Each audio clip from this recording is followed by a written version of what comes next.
So as we know, Aadhaar is a database that has reached a tremendous scale. As Radhika was mentioning, over 1 billion Indian residents are enrolled into Aadhaar. Um, as of this morning, either 1.17 billion or 1.18 billion enrollees have been registered onto the system. In addition to its scale, we also know that Aadhaar's biometrics capabilities offers it this unique ability to ensure that a database has been created with practically no duplicates. So in a country where we have populations in very remote, far-flung areas, the ability to create this large database that is reasonably clean is a feat in of itself. The rationale for these organizations has been to help improve savings in their own budgets, to reduce corruption if they're government organizations, to try and provide a seamless interaction for the beneficiary, where the digital platform will ensure that sort of the steps taken before one is getting a service has been reduced. While there is this clear, this is one side of the discussion today, and as many of you are really well aware, there's clearly another part of this whole discussion, which is that while Aadhaar has gone to over 1 billion enrollees, that journey has been fraught with legal challenges both in the Supreme Court and other courts, and has been challenged in our parliament. And while Aadhaar's biometrics capability that I just mentioned enables it to create this high quality large database, it also raises concerns around privacy and potentially using the unique ID and the biometrics and other features of Aadhaar to create a surveillance state. And while it's true that various organizations have taken up Aadhaar for its potential benefits, there are lots of questions on, are there truly those benefits that are accruing, and questions on, are there actually unintended impacts of Aadhaar that are happening, or when they are happening, to what extent are they happening?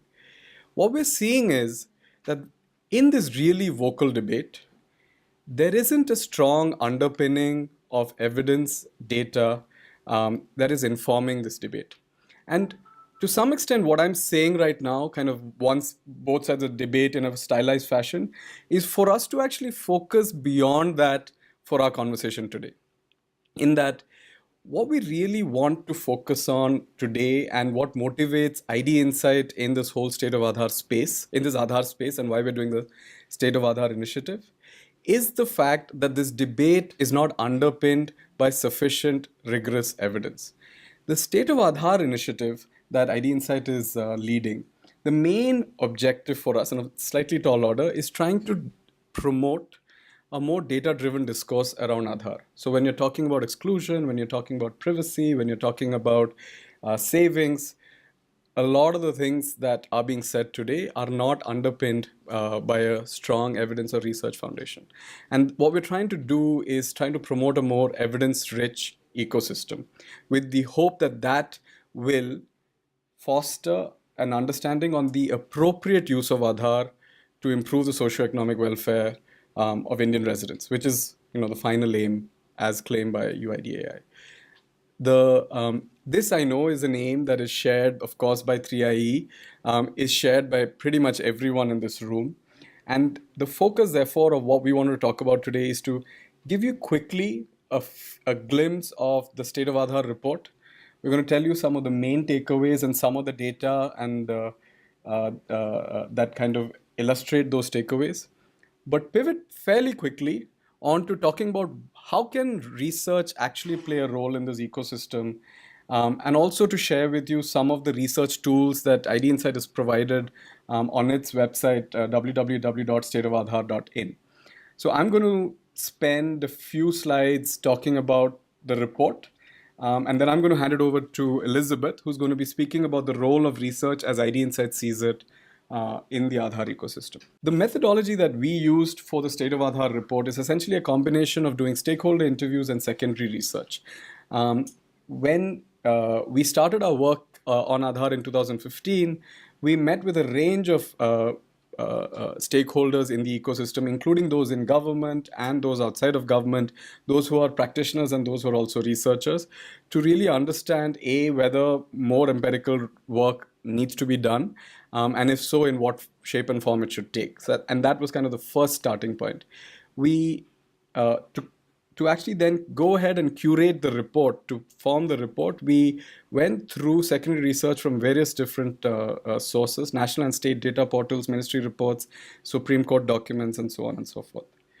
The State of Aadhaar Report, a copy of which is outside, is divided into 5 main chapters. The first chapter is about the operational and technological architecture of Aadhaar. So that chapter will be the place to go if you want to get a sort of a clear summary of what is the architecture behind this machine called Aadhaar. How does enrollment happen? How does authentication happen? What are the various agencies involved? What parts of the information do they see? What parts do they not see? What are the data security measures that UIDAI has said that they've put forward?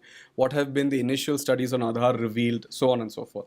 The second chapter is on the legal and governance piece. This is mapping the legal and judicial history of Aadhaar, talking about the initial act, the current act, and also all the challenges.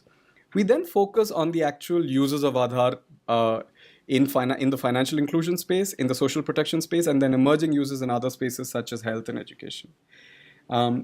For today, we will be focusing, especially when we're talking about our research, for areas of further research, we are going to be talking more about areas of further research in financial inclusion and social protection.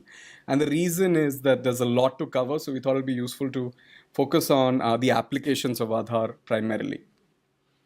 I wanted to start off by just providing some context to where Aadhaar is right now. There are essentially 6 main uses of Aadhaar and over 600 unique use cases of Aadhaar in India based on our gathering of the use cases around the country.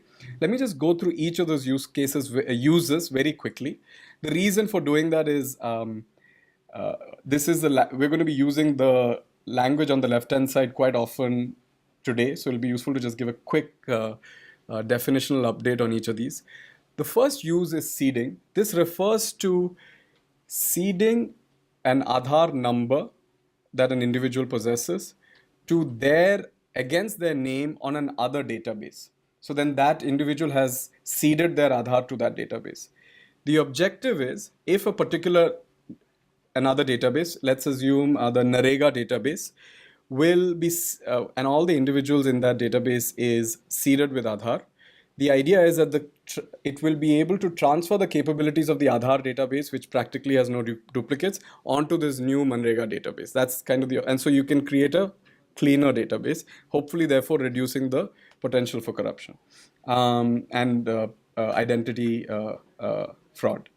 The second use is authentication. This is using Aadhaar to digitally authenticate yourself, either using your biometrics or using a one-time password that is sent to your phone. The third is DBT, direct benefit transfers. This is essentially using an Aadhaar payment bridge system to send transfers from the state, the government, directly to a beneficiary's account. The fourth is what's called electronic know your customer.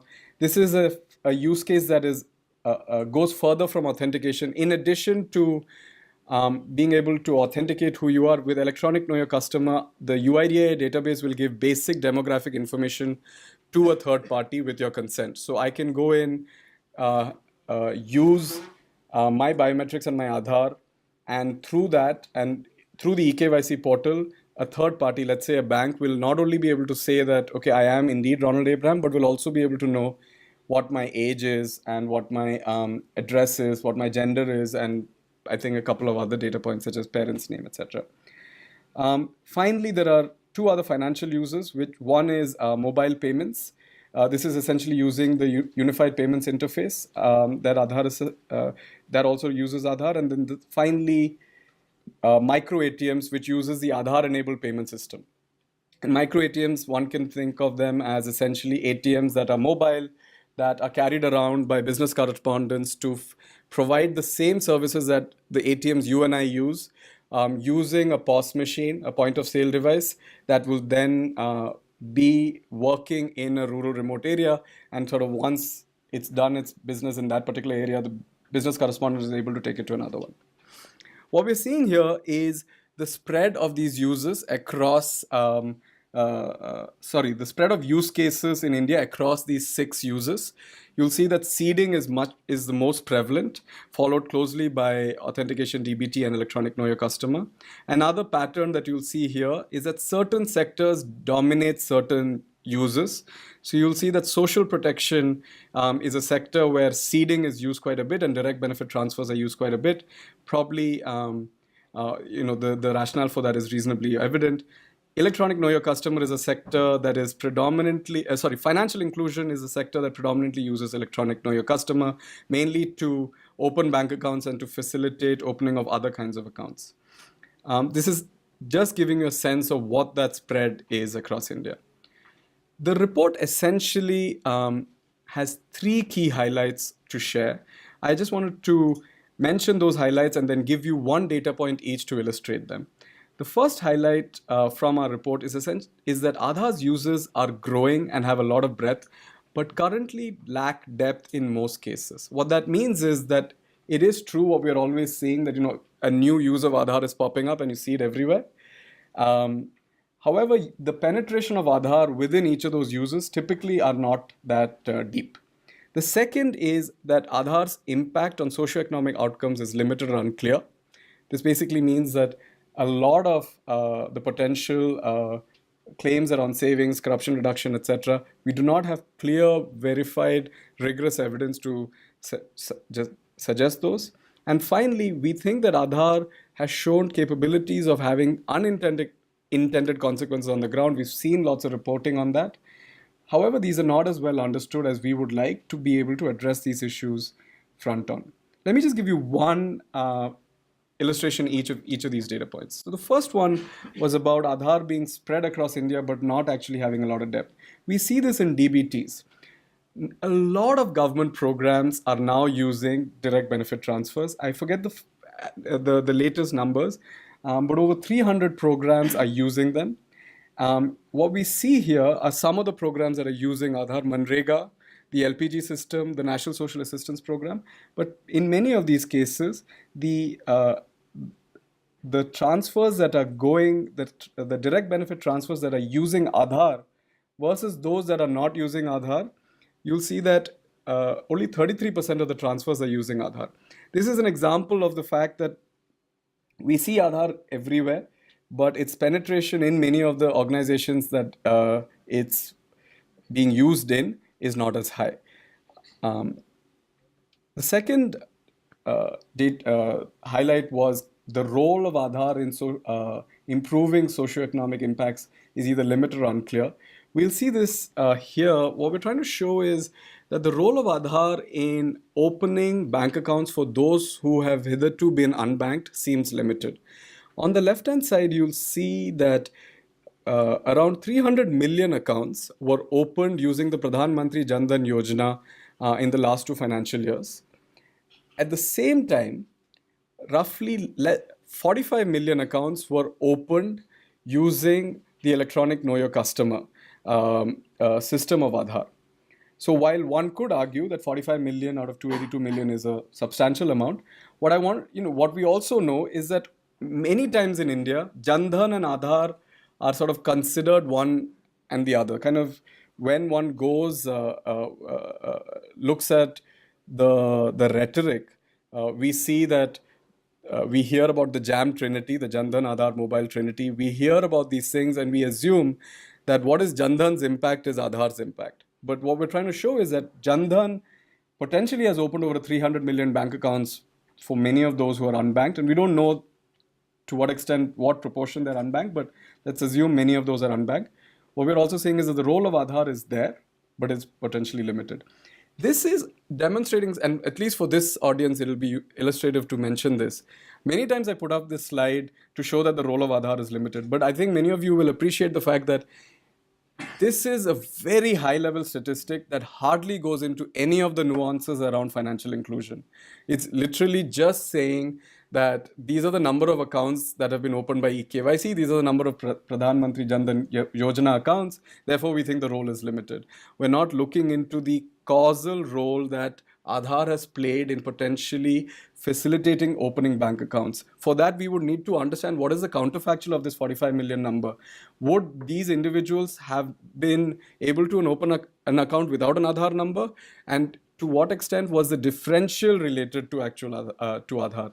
And then beyond just opening a bank account, obviously financial inclusion is not just about that. It's actually also about transacting regularly such that you're accruing the benefits of having access to a formal system. What is the role of Aadhaar? And then finally, the third point I wanted to illustrate was that there are unintended consequences of Aadhaar, but we do not understand them well. The graph that I've put up here is demonstrating that about 1 in 7 people who used the Aadhaar authentication system in Andhra Pradesh and Telangana faced an authentication failure. But remember, they may not have faced exclusion when they were using the authentication system for either getting their pensions or for accessing their Manrega wages. The blue line that you see on top is fingerprint authentication for the pensions program in Andhra Pradesh. And we see that the average failure rate is around 17%. This demonstrates that the individuals who are trying to access their pensions using the Aadhaar authentication system, about 17% or 1 in 7 when you look at all the programs together, are facing failure. And remember, this is not talking about fingerprint failure. This is talking about a person who after multiple attempts in that POS machine is facing a failure. We also know that this does not mean these people are getting excluded, because the government has a clear policy, especially prevalent as of the last year, around ensuring that this does not automatically lead to exclusion. What this means is it throws up a lot of open questions. First open question is there any relationship between authentication failure and exclusion? Should we therefore explore this more? Second open question is, let's assume authentication failures do not lead to exclusion. Are they leading to any other stresses? Is it leading to anxiety? Is it leading to longer lines? Is it actually leading to a seamless experience, which is a claim, or is it not? So we need a lot more. We need to do a lot more to properly understand what's going on. And this is only motivating the question, and it's not answering it.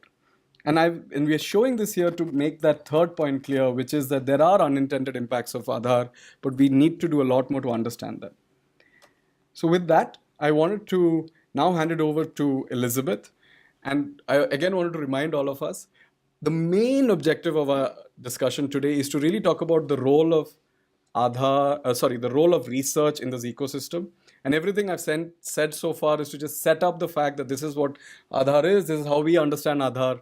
But to not really get into the actual Aadhaar debate, get into how can research advance that debate. Thank you. Great, thank you, Ron. Yeah, and as Ron was just saying, this is just a little bit of a snapshot and a flavor into the State of Aadhaar Report. Please feel free to pick up a copy on your way out. Hopefully you got one on your way in. But we do think it's a really helpful foundational way to think about ways in which we can begin to examine and to evaluate Aadhaar. Two main topics regarding Aadhaar and research. The first one being research that helps us evaluate the role and the effectiveness of Aadhaar, understanding the impacts and how we experience Aadhaar. And the second is using Aadhaar for actual research. So using Aadhaar data to evaluate and understand the effectiveness and the role of other programs. We're going to start with speaking on research specifically on Aadhaar. We'll touch a little bit on using Aadhaar for research, but really want to keep the focus on what it means to do research on Aadhaar itself. And in terms of main areas for research on Aadhaar, we think a simple and quick categorization of areas for research are thinking about this with the lens of, as Ron mentioned, intended impacts, unintended impacts, as well as implementation. So when we think about intended impacts, are we experiencing improvements in service delivery? Are we experiencing various levels of government savings or reductions in corruption? Is Aadhaar actually accomplishing the various things that Aadhaar was intended to accomplish? When we think about unintended impacts, I think top of mind for most people in this room might be issues of exclusion. So is there some way in which people are being excluded from programs due to Aadhaar? So some way in which Aadhaar is a requirement, or some way in which it is actually responsible for excluding genuine beneficiaries from particular schemes. And to what extent does the threat of exclusion cause any sort of stress or anxiety for beneficiaries in their attempts to access programs? And then in terms of implementation, we want to know to what extent does poor implementation in terms of infrastructure, in terms of connectivity issues, in terms of various levels of failure, to what extent does that impact the effectiveness of Aadhaar, and how can we think about understanding that? So we say that we need further research on these topics in order to have an evidence-driven conversation around which uses of Aadhaar should be furthered, which uses should be adjusted, and which uses should be dropped. As Ron mentioned, the mission of the initiative that we're helping to lead is to understand the appropriate use of Aadhaar to increase socioeconomic welfare for the residents of India. And so we don't think that every single use of Aadhaar should be furthered and expanded, but we also don't think that every single use of Aadhaar should be completely dropped and eliminated. So thinking critically about what that means. So we will use the lens of financial inclusion and social protection in order to do this. As Ron mentioned, these are two of the most mature areas. Aadhaar has been around in these sectors for a while, so it helps us really understand what's happening. And using this framework of intended impacts, so an example of this is, does Aadhaar improve access to financial services? So a sample question in this space would be, does having an Aadhaar number make it more likely for an individual to open and to use a bank account? I think that's a question that is really important for us to understand. It's really top of mind for a lot of people who work in this space, and it's a question that we simply don't know the answer to. We don't have full understanding. In terms of unintended impacts, to what extent are exclusion from financial services happening due to Aadhaar? So how prevalent is confusion around seeding a bank account to Aadhaar? And what are the consequences to customers? So there are a lot of questions around, I have an Aadhaar number, I have a bank account, maybe those two things are linked together in a meaningful way, maybe they're not linked together, and it's not always obvious to know the answer to whether or not they're linked. And that could affect the way that you use your bank account for transactions. It could seriously affect the way that you receive money into your account, let's say from a direct benefit transfer. So really important question, and again, we don't feel like we have an understanding of the answer of that. And of course, in terms of implementation, understanding distinctions between de facto and de jure. So perhaps we have really good laws on the books and we have a really great way to facilitate these programs, but on the ground, things aren't exactly as they seem. So for example, to what extent is poor network connectivity a barrier to the usage of Aadhaar-enabled micro-ATMs? We talk a lot about last mile service delivery, about the access of vulnerable populations in rural areas to business correspondents and micro ATMs. But if that business correspondent is unable to connect to a network, then it doesn't really do anyone any good to have that facility available. So in terms of primary research and big data, just wanted to give some ideas and a little bit of a flavor of how we're thinking about these ideas currently. So in terms of intended impacts and Aadhaar, we think one really helpful tool could be using big data to understand what's happening. There's lots of possibilities, even using de-identified data from the financial services and the financial inclusion space. And we can do this through examining correlations with account openers who have Aadhaar and trying to understand patterns of behavior and usage. So for example, if someone has an Aadhaar number, are they more likely to open a bank account? Are they more likely to use eKYC to open that bank account? What can we learn about this from the data that's available? Are there meaningful correlations between having an Aadhaar card and having an account that's dormant, or having an account with high levels of usage? So we think that there's a lot of really rich information, and big data is one way that we can have a more full understanding of what's happening in this space and the actual impact of Aadhaar to improve access to financial services. In terms of unintended impacts, it's important to remember that big data is important and it's helpful and really useful, but not everything can be answered using big data. So thinking through the space for primary research, and I think unintended impacts is a really, really great area that's ripe for research. So thinking through if people are being excluded from services, what can we understand about that process? Why are they being excluded? How can we form information campaigns that help people understand whatever it is that they seem to be confused around? Meet customers on the ground and really dig into some of these issues that they're facing so we can look towards solutions. And of course, in terms of implementation, primary research has a big role to play there too, in terms of, again, just understanding on the ground what's happening, digging in a little bit, and reporting back to key decision makers within this space. Pivoting now a little bit to social protection and using the same lens, intended impacts of Aadhaar in social protection could include things like reducing corruption or increasing government savings. So a sample question in this space could be, does Aadhaar biometric authentication actually reduce corruption? So a key question in this area, and again, as Ron pointed out, we don't want to fully link authentication failure itself to exclusion, but kind of teasing out those topics and understanding what's really happening. In terms of unintended impacts, are these authentication failures leading to exclusion from entitlement programs?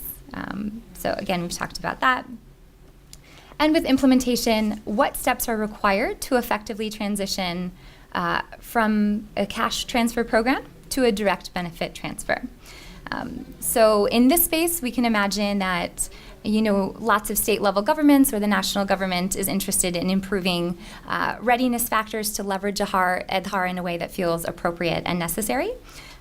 So we could do readiness assessments in terms of connectivity or infrastructure, in terms of personnel training, ways that we can help state-level governments understand what makes for a successful implementation of Aadhaar to eliminate some of these unintended impacts and to really bolster the intended impacts. And here we'll think about the tools as well. So in terms of primary research in big data, thinking through intended impacts, big data certainly could have a role to play here in helping us understand what's happening. And again, through looking at patterns, seeing what's happening in the data.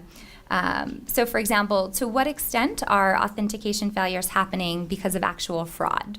Versus the likelihood that there's maybe some kind of technology failure going on, maybe somebody's fingerprints are really hard to read, and that's not a case of fraud, but that could end up being an authentication failure.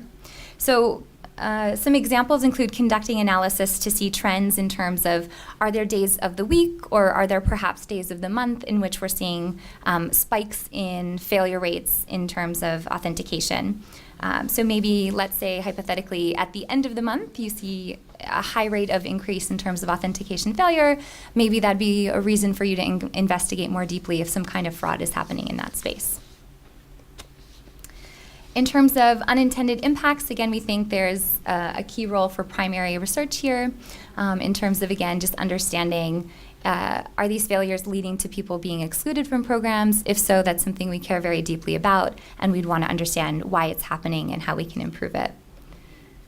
And again, with implementation, wanting to understand, connectivity and infrastructure trainings, really digging through and seeing there's a role for primary research to come through and to help us better understand what's happening and again, how to improve it. All right, so the second category that you could use Aadhaar for research, this is actually using Aadhaar data to conduct research on other programs. Now, here there are some pretty significant concerns around what it means to use Aadhaar big data, quote unquote, and concerns around linking databases. So sure, there are definitely some opportunities. The unique idea of Aadhaar makes it easier to link databases. And for those of us who are researchers in this room, we really actually like linking databases. It makes our lives easier. It allows us to do really clever analysis, to kind of use these econometrics tricks to tease out causality. And so more often than not, I think we're often in favor of that. However, there are some pretty serious privacy concerns, and there are some challenges in this space. And things that we need to think deeply about before we advocate on one side or the other. So in terms of concerns around consent, what do people understand about what their information is being used for? How clearly are we communicating that? Are we communicating it in a way that feels authentic and true? And concerns around purpose limitation. So are we collecting the information from people that we say we're collecting? Are we collecting more information than is necessary? A lot of really important and interesting questions. And we shouldn't settle on a default necessarily. It should be something that we clearly think about in terms of the legal sphere, something that's being considered in the courts, of course. But just because we can do something doesn't mean that we necessarily should do something. We wanted to share a quick example here, something that hopefully researchers can relate to. And that's the idea of using behavioral nudges to improve savings levels. So we can envision a situation in which we may be able to use an SMS nudge to increase saving levels amongst vulnerable populations. And on the surface, this sounds like a really good thing. Having money saved protects you from shocks. It keeps you from being exploited in a lot of different ways. There's evidence that it's a good thing for people to be able to save, and to be able to use nudges in such a way to encourage people to save is arguably a very good thing. So using Aadhaar numbers, we could theoretically link databases from a telecoms company like Airtel and a financial services organization like NPCI. And we could use these databases to test and to measure the impacts of sending various nudges via SMS to understand what incentivizes people to increase their individual level of savings. So on the surface, this could be like a really great thing and something we could be in favor of. But again, just because we can do something doesn't necessarily mean that we should, and we just need to think really critically about what that means for us as researchers. So as Ron mentioned, part of the initiative that we're running, State of Aadhaar, we want to just provide a lot of tools for researchers who are interested in working in this space. So as part of that, we've organized a website that has information according to focus areas as well as according to resource. The focus areas map to the chapters in the State of Aadhaar Report. So we've touched on financial inclusion and social protection pretty extensively, but there's also architecture, legal and governance, as well as emerging uses that you can dig into on our website. And in terms of resources, we have a couple of data visualizations, the use case database that Ron mentioned with more than 600 different uses currently occurring. In terms of, we also have a literature database, an actual data library, so all of the data that we use we make available to you all, and a document library. So here's a snapshot of some of our data visualizations, as well as our use case database. You can search by geography, focus area, use type, so you can kind of tease it in the ways that are interesting or helpful to you. And then I do just want to say, in terms of, there is for sure a role in research for keeping the government accountable, and that's incredibly important, and I think we hear from researchers who are doing a really good job in this space. There's also a role for research of people who are interested in partnering with practitioners, people who are interested in conducting research that's really practitioner-oriented with a scope towards public policy. We have a few recommendations here in order to maximize the impact of the research that you're doing, and this is something that we try to impose on ourselves as an organization and definitely want to be able to share with you as researchers as well. So firstly, framing your research questions in collaboration with practitioners. So making sure you're answering questions that matter to them, questions that they care about, and not just questions that are sort of academically interesting or exciting. We also recommend being responsive to decision-making schedules and other practitioner constraints. So making sure you're working on a timeline in which a decision can or should be made. as well as presenting insights in really succinct documents or in in-person meetings. So not just coming up with really thoughtful recommendations that kind of sit in an esoteric document that never is really touched, but breaking those recommendations down, breaking that research down in a way that's easy to understand and easy to interpret and not to misinterpret. And also, we recommend providing follow-up support to translate the research into on-the-ground action. So in so much as you have the capacity to make sure that you're supporting practitioners and helping them to roll out programs or to revise programs in such a way that that on-the-ground action is, reflective of the work that you've done. Thank you so much. Before we transition to the next point, I do want to mention that we are one of many organizations working in the digital ID space and working in Aadhaar here in India. It's a really exciting space. The Indian School of Business is another organization that's doing a lot of work on digital identity, and there's opportunities to work alongside them in terms of possible funding or in terms of convenings and conferences. So definitely let us know if you're interested in hearing more about that space. And thank you all very much for your time.